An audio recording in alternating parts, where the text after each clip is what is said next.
there are some things that you do in leadership where you learn best how not to be. And I think that's probably, some of the ways that even I learned from my dad how not to be.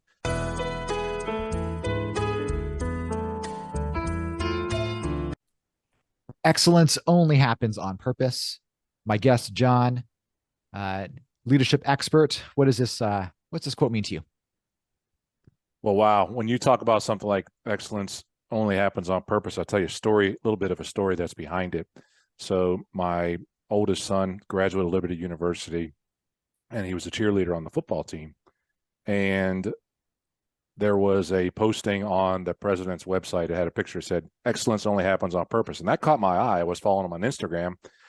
But what really caught my eye is I looked down below. I was a little bit surprised. It was my son running across the football field 100 yards with the Liberty University flag. So as a football cheerleader, he had the opportunity to do that when they scored touchdowns. And that was pretty cool. But when I heard Jerry Prevost, the president of Liberty University at the time, post excellence only happens on purpose, one of the things I thought about is this has got to be scripture-based. And so I started to look it up. And I had just read the 4-8 Principle by Tommy Newberry, and it really talked about, your mindset, thinking on these things. Whatever is true, whatever is noble, whatever is right, whatever is excellence, whatever is praiseworthy, think on these things.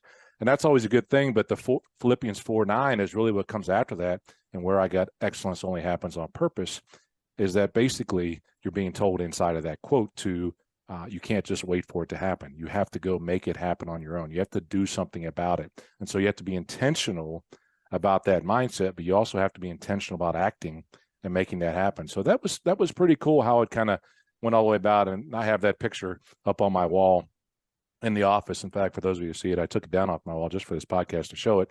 But there it was. He's running across the football field, 120 yards for one thing. That's huge. And see how big that flag was. I don't think I could do that anymore in the shape that I'm in, maybe, but not at my age, certainly, to get that done. So you have to be intentional. You got to take action. You got to be able to really deploy that mindset to make it happen. Absolutely.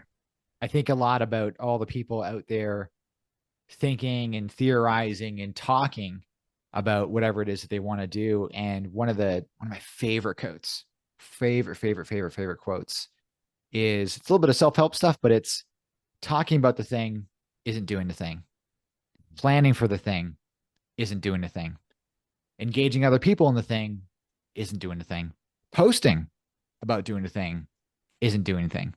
The only thing that is doing the thing is doing the thing. Is doing the thing. Absolutely.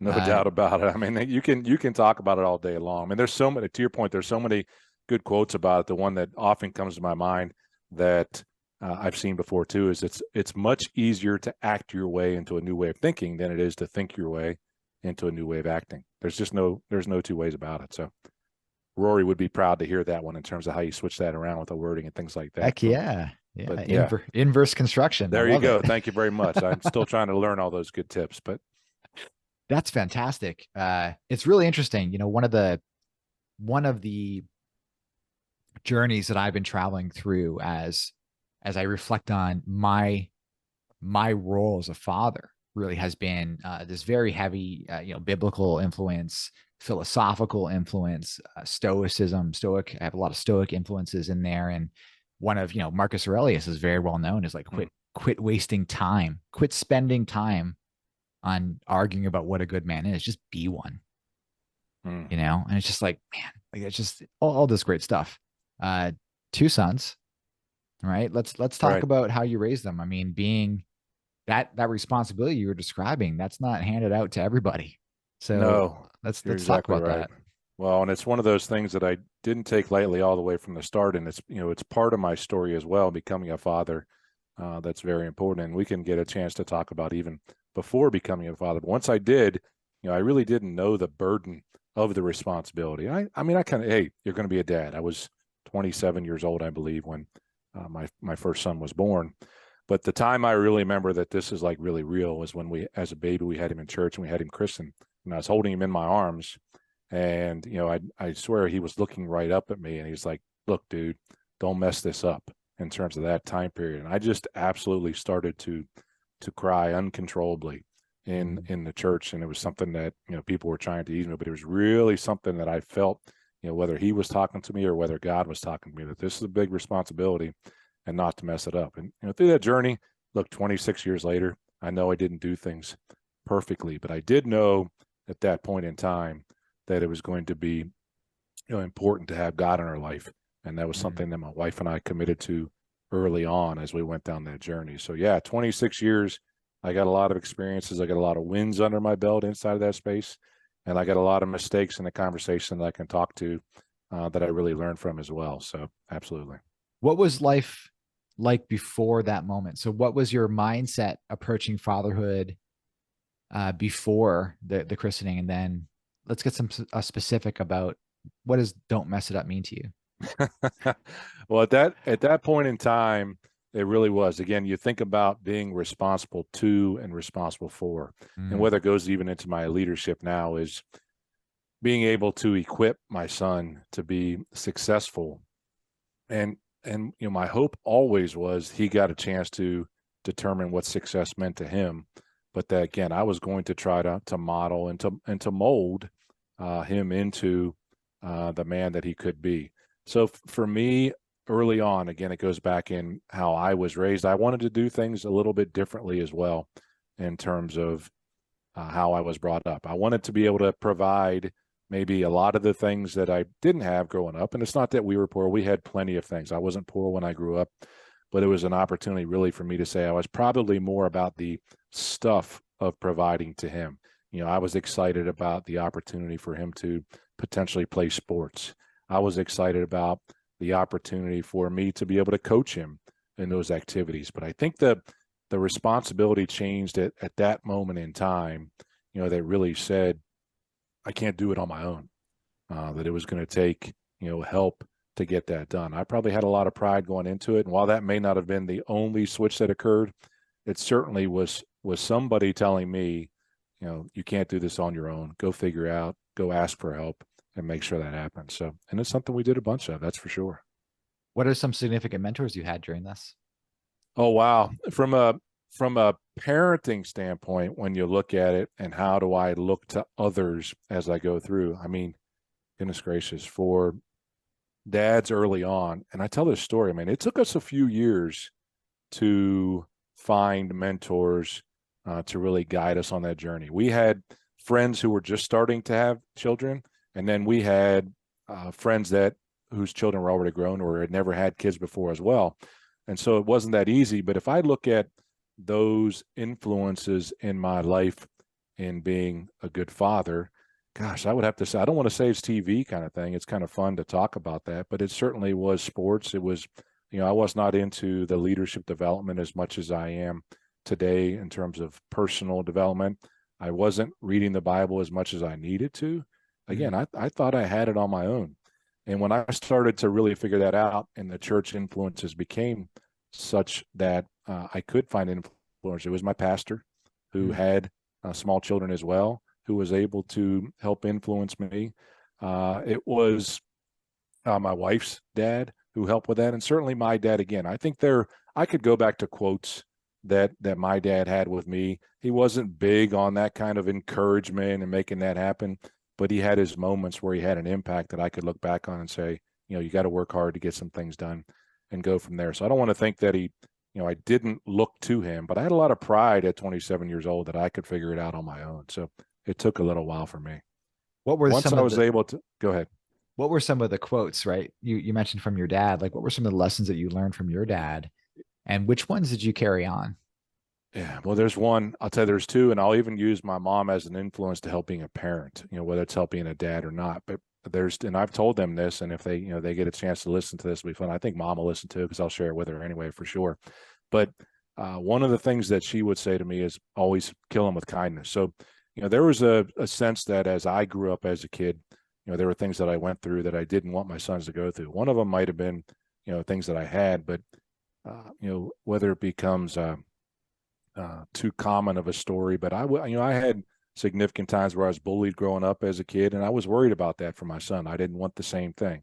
I had the red hair growing up as a kid, and I had a larger noggin. Those were two easy targets for me, especially growing up in an Italian community. I was always the tallest kid too, running around to understand. So I was an easy target from a bullying standpoint.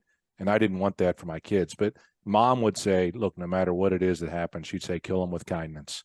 And that was something that I wanted to try and teach, my sons early on, that we would treat everybody with kindness.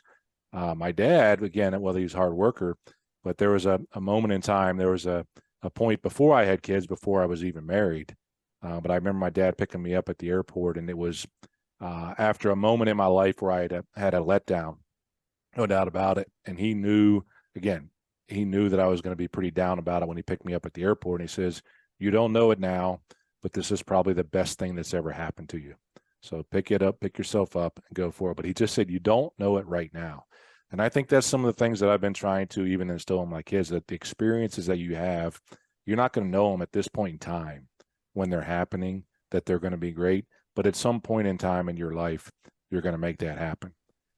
I think one of the prouder moments I have is when my youngest son was, and he stole one of my Johnisms, if you will, that really worked out as well. Because I remember sitting around with his friends in the kitchen one time. He's probably 13 or 14 years old, and I said, "Look, you guys don't understand it, but you're going to be the average of the 5 people that you hang around with the most."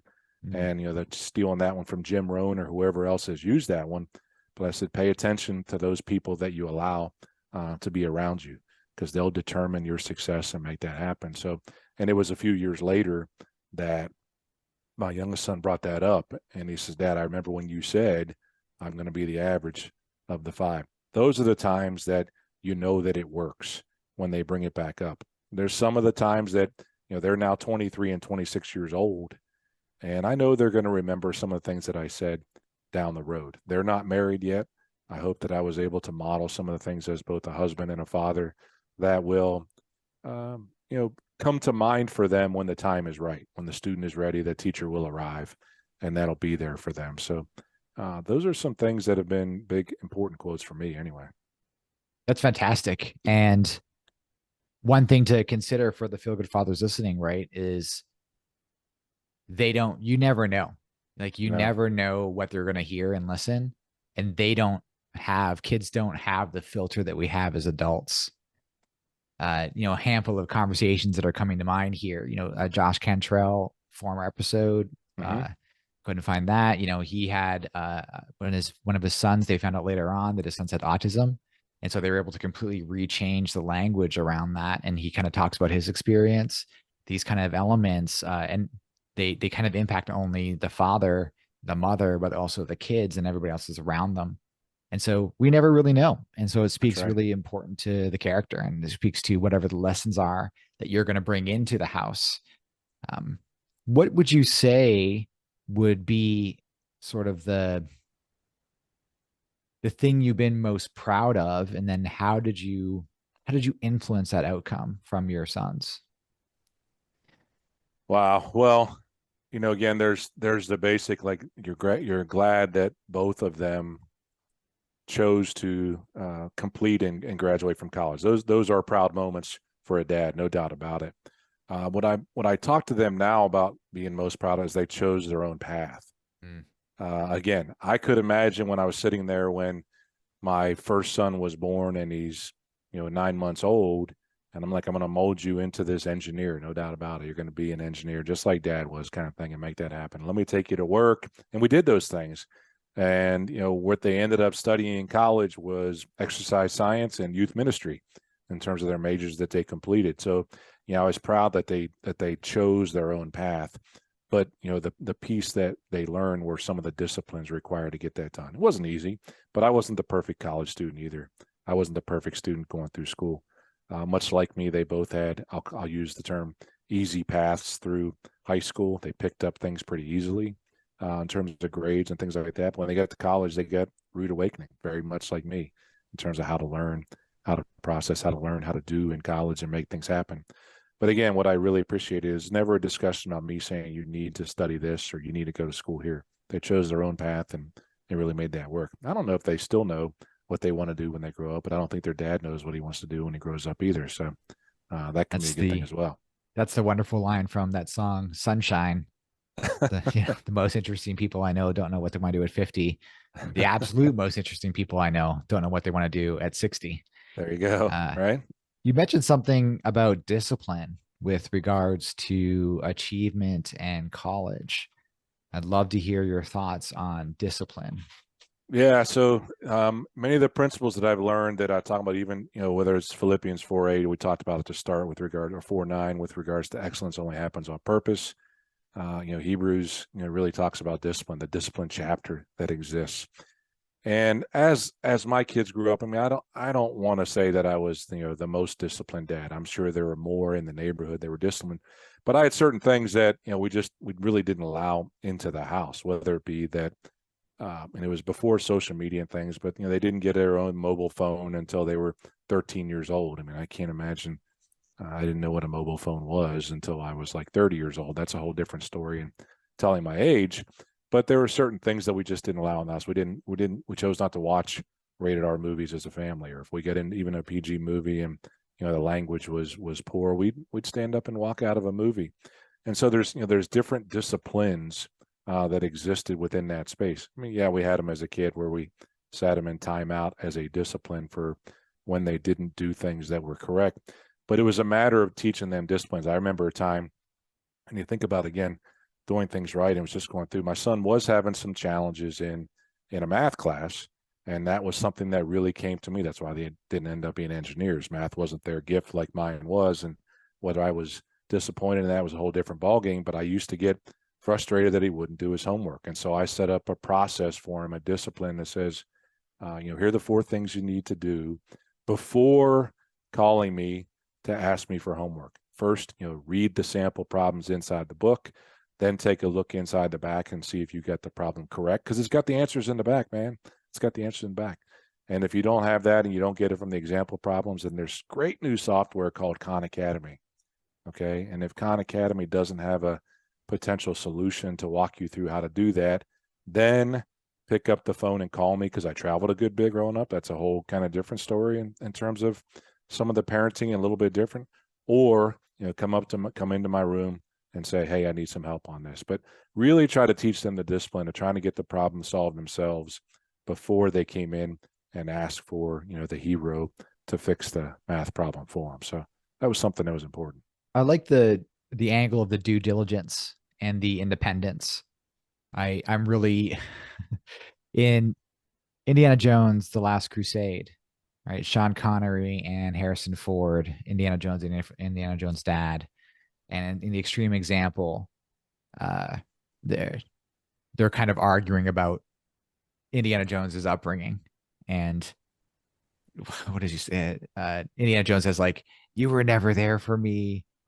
And, you never did this. You never talked to me. You never did all that kind of jazz. And then, the father, he says, you know, were you ever wanting? Did you ever do this? And he says, I taught you self-reliance. I taught you independence. I taught you these other kind of stuff. And like these principles, right? Because he was in the we're tying the movie together, right? He's in the Grail quest. He's one of the he's Percival, right? He's the modern Percival for King Arthur, going out there finding and getting the Grail, deciphering the clues, and the whole story is development of that. But I think a lot about how do you balance the modern conceits of I guess would they be modern? In any case, our modern thought of the dad's around, that kind of jazz in the house and stuff like that, versus, I mean, the independence, like what's the balance to strike between physical availability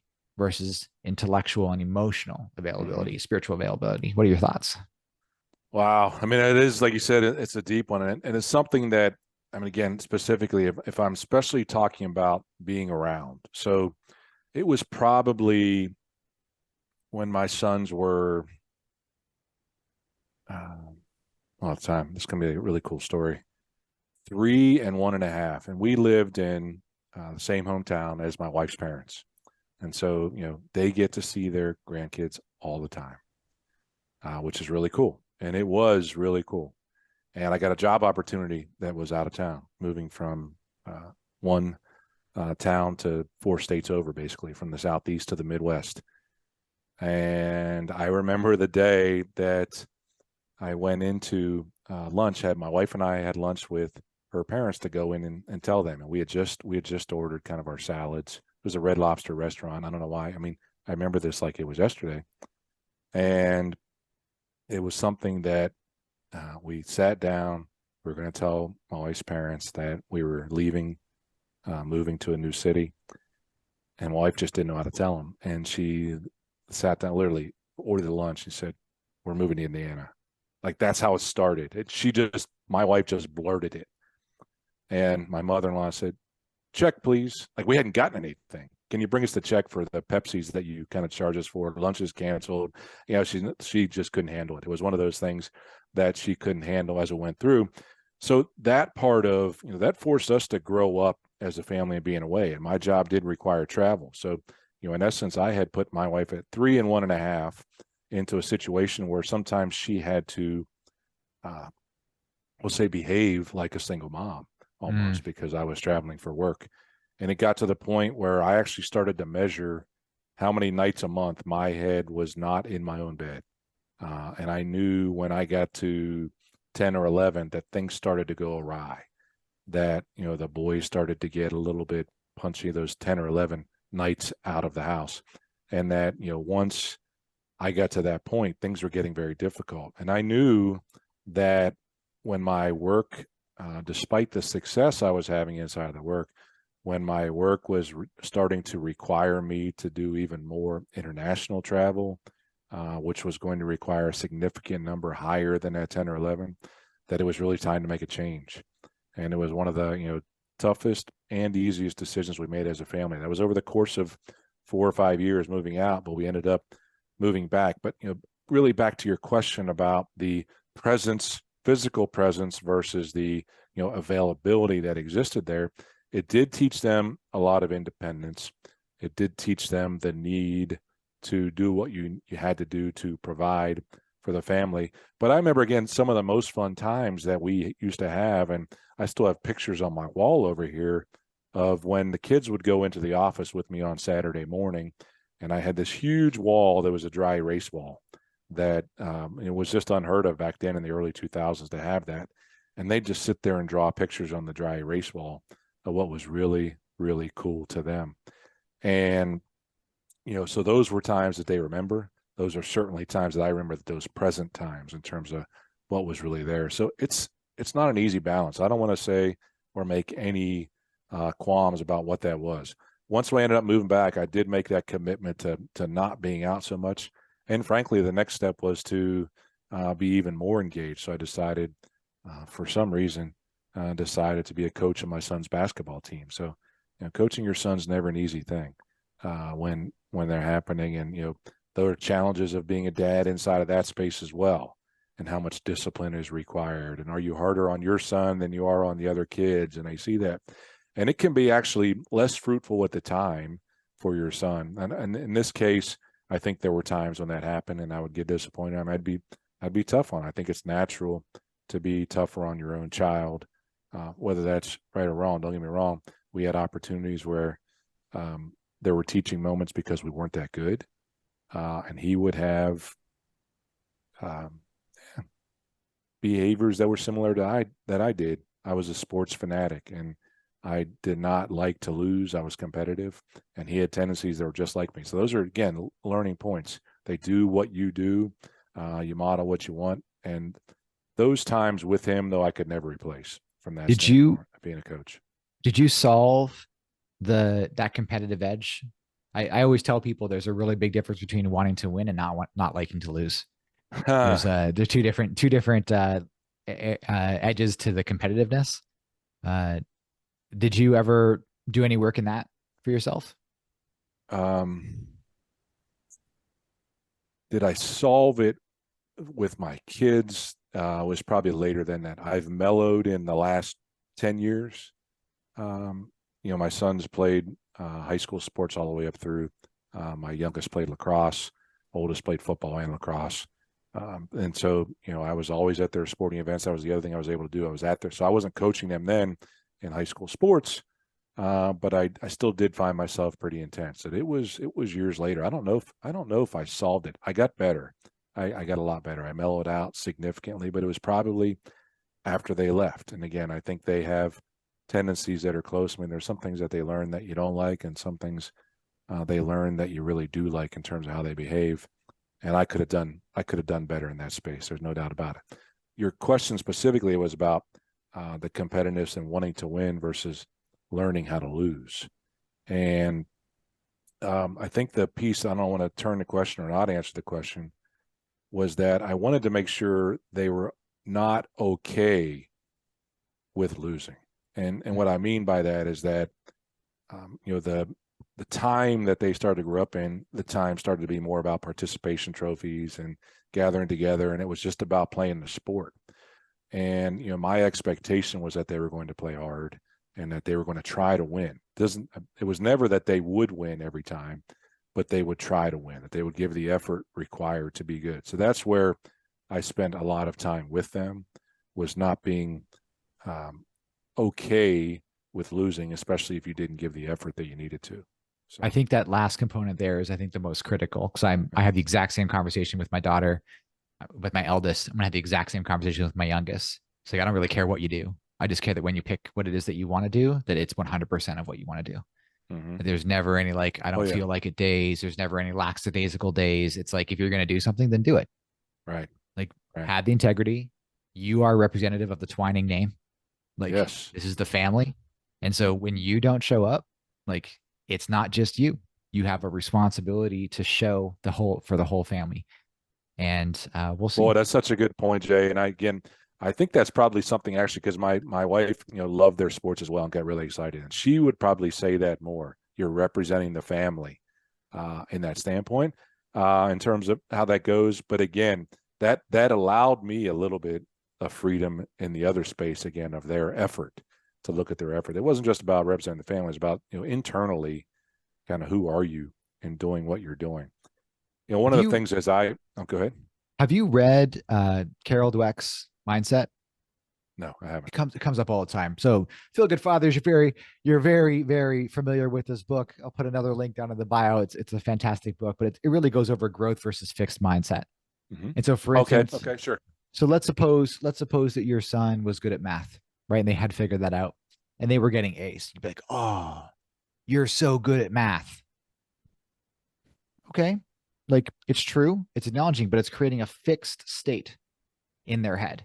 Mm-hmm. And this is also true for our own internal conversations to ourselves. You're so good at math. You're so good at math. You're so good at math. Then they hit calculus. Maybe they're not good at math. Maybe they're really good at algebra, but not at calculus. And then that story that they've been telling themselves changes. And what it becomes is something that they don't have control over. They have no influence over the income, because in a moment, the story has been upended. I'm not good at math anymore. Versus a better phrasing, a more growth oriented, ignore the better, a more growth oriented phrasing is saying, you worked hard. You applied yourself. You've earned the A.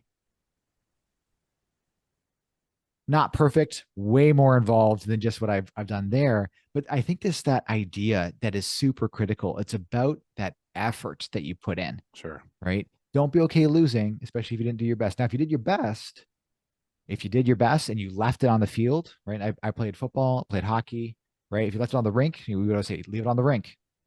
We're watching Dance Monsters on Netflix right now. Leave it on the stage. That's what they say. Like, leave it on the stage. Okay. This could be the last time that you dance. That's leave right. it on the stage. It's a wonderful lesson. It's something that I wish for every father out there. I wish for every mother out there. I wish for every kid out there. Leave it in whatever it is you're doing. Give 100% of your efforts. Jay, I think you're spot on. And there's a story with my oldest son that comes to mind. It was, again, about coaching. So the first year I get to coach, and I get to do the draft as well. Now, this is a 5th and 6th grade league basketball. My son's a 4th grader, and I'm like, I want you to play up with me. That way we can do this for 3 years and you're going to grow. He's like, but Dad, I can be the best in the 4th grade group. I said, I know. But the growth mindset is you can be with those kids that are taller and bigger and faster, and you'll know what you have to do by the time you're in 5th and 6th grade. And, whether it was intentional or not, as we went through that, 3 years of coaching, fourth grade with that fifth grade and sixth grade team that I drafted, blame it on the general manager here, 0-11 year one, 0-11 year two as a fifth grader. You want to talk about learning how to lose, you better learn how to lose and not quit at 0-11.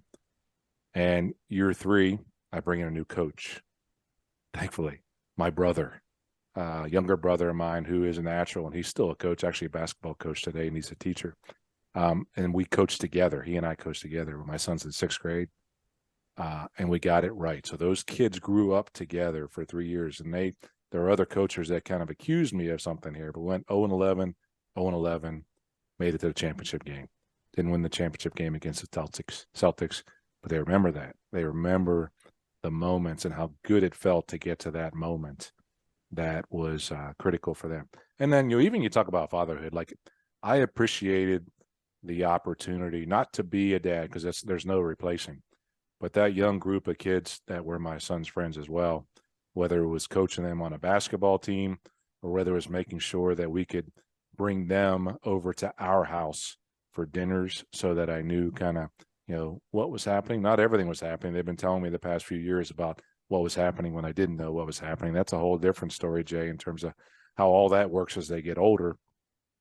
But it actually gave me a little more comfort when they were around, and I could have influence on those kids too. And they remember those kind of things, spaghetti dinners and, pizza dinners and things like that as a team making that happen. So that was pretty cool too. One of the things that is going to accelerate is the generational gap. Where we're at right now in this timeline, the end of 2022, the world was one way. The very end of 2022, the beginning of 2023, we have this explosion, this new AI technology based on text interfaces and image generation. It's going to fundamentally change the way that businesses do business, that people write, that people perform correspondence, everything. We're talking about one of the first significant changes in technology and the way that people interact in a long time, in a very long time. What's going to end up happening, and what I see, is that I remember when Snapchat first came out, and I was like, why would I ever want to make a 6-second video? Like I can, Yeah, right. It's hard enough for It me to just think goes away. It goes to nowhere, right? Yeah. And so I'd love to hear, your perspective on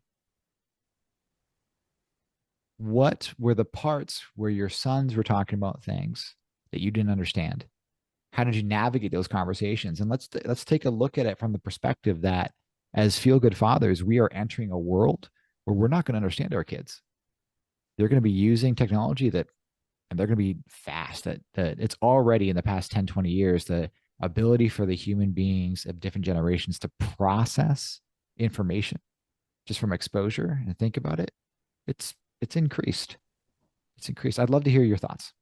Yeah, I mean, I think of that again. So Snapchat's probably the right one for my time, where the kids were starting. I mean, let's start with, even before that, maybe in terms of my time as a dad, it would have been starting with text messaging. I mean, having the ability to be able to text as a kid. So you get them the iPod. Maybe you're too young to remember the iPod. Oh, Jay, I know the iPods. okay. Yeah. And they were able to figure out how to send text messages through this iPod. I'm like, how did you do that? I mean, so, because, the good thing I think we had, so it starts young, a lot younger. Okay. It starts in creating that environment that allows them to come and say, I would like to do this, versus, doing it first and asking for forgiveness. They ask for permission. That's what you kind of hope for in terms of the environment. And that really is, and again, as I said at the start of this, I wasn't always perfect at it, but it was in, not responding in such a way that, a quick response that I went over the top and said, absolutely not, you're never going to do that kind of thing. Using those types of superlatives were just going to drive the kids away. But they would have times where they would probably say, yeah, Dad, you wouldn't let us do this, and other kids were able to do it. Okay, that's going to happen. But at least I felt we created an environment early on where they would say, hey, Dad, check this thing out. See what this does, versus trying to hide it. And again, I could be naive. And we're back. Really apologize for that interruption. How's We had a that? technical issue. Who knows? Who knows? But we were talking about coaching, and I had this really interesting question I thought was really fun here. That your brother came in, he helped coach. You guys made it to the championship. You're a leadership expert. I'd love to hear. Partially, what was happening for me in this story was the idea of you were taking it on yourself as the coach, and we all have strengths and weaknesses. We all have peaks and valleys in our capability to send on. I think it's one of the great things about the family structure. If there's two parents involved, that you can trade off responsibilities and strengths and weaknesses. But what's your take on your brother coming in, the sharing of the leadership role? How does it apply to your spouse, etc.? So I want to bringing him in. I want to believe that it was all about just the two of us working together, and the 1+1 = 3 from that standpoint. Having said that, I certainly know with my son that it created his shoulders. It actually made it easier on him. Look, I think that coaching, again, there was never yelling from my standpoint in terms of coaching. And again, I grew up with that. My dad was my coach for a couple of years in basketball too, so I wanted to continue that. Hey, there's something to follow in Dad's footsteps, but I knew I didn't want to do it like him. He was a yeller in coaching, even in 5th and 6th grade. I'm trying to figure that out. I'm like, Dad, it's like, it's just basketball. I mean, but it was the game that I loved the most. Yeah, I wanted to win too, except for the game we lost 52-0. 52-0. We lost the basketball game when I was in 5th grade, 52-0. Anyway, in bringing my brother in, I want to believe that it was 1+1 = 3, but I know it allowed my son to play more free. It was his uncle that was there kind of as the lead position in the coaching formation instead of his dad. And again, I think there are stories where it works perfectly when dad was the coach and you're a coach's kid kind of thing, and those are different when you go up forward. But I know that it did make it easier on him to be the athlete that he wanted to be. And it was not that I ran from coaching then. It was just the last year I did coaching. And actually my younger son almost asked that I didn't, because he didn't want to see some of that dynamic. Again, where my son picked up, my oldest, when I coached him, was that, really didn't want to lose. He didn't like to lose at all, almost to an unhealthy standpoint of going through that. And, whether I was a direct contributor to that, I'll probably, have to own some of that. Absolutely. And it did make it easier, but we had a lot of fun that year too, as the three of us, three Gallagher redheads running through, and a bunch of the other team really had a lot of fun. So Tall guys, red hair. good times. Yeah. Tall guys, red hair. Yeah. Shoot I'm baskets. 6'3", and my brother makes me look short. He's almost 6'6". That's awesome. And yeah, so it was pretty cool. But again, there are some things that you do in leadership where you learn best how not to be. And I think that's probably, some of the ways that even I learned from my dad how not to be. But, and especially kind of on that coaching side. And I wasn't like that. And maybe that impact. I mean, you put my dad together with Bobby Knight, and the two of them would go toe to toe in terms of how much they would yell and be intense from a coaching standpoint. But it was fun to be able to coach my son. I look back on that as one of the really cool times that we had. Absolutely.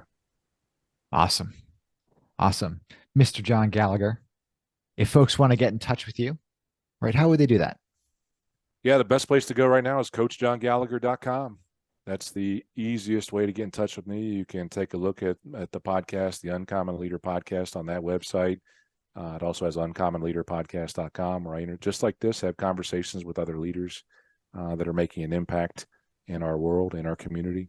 That's pretty cool. And I have a weekly newsletter called The Champions Brew. That's FridayCoffeeGuy.com. That's kind of fun. That comes out on Fridays, and it takes the time to read that. In 15 minutes, you can get your first cup of coffee done and read the Champions Brew leadership topic. So that's awesome. Well, thanks so much, Feel Good Fathers, for tuning in. Any of the links in here that we discussed, you're going to find down in the description. If you have any responses or thoughts, you want to ping John or let us know how we're doing here in the show, or what your thoughts and reactions are, go ahead and put that down in the comments. Oh, and right above here, there's going to be a button. It's a really important button. It really helps out the show. I'll really appreciate it. Other fathers will really appreciate it. The first button is that subscribe button. So go ahead and click that subscribe button. You'll know when a new episode comes out. And if you like the video, go ahead and click on that like button, smash it real hard.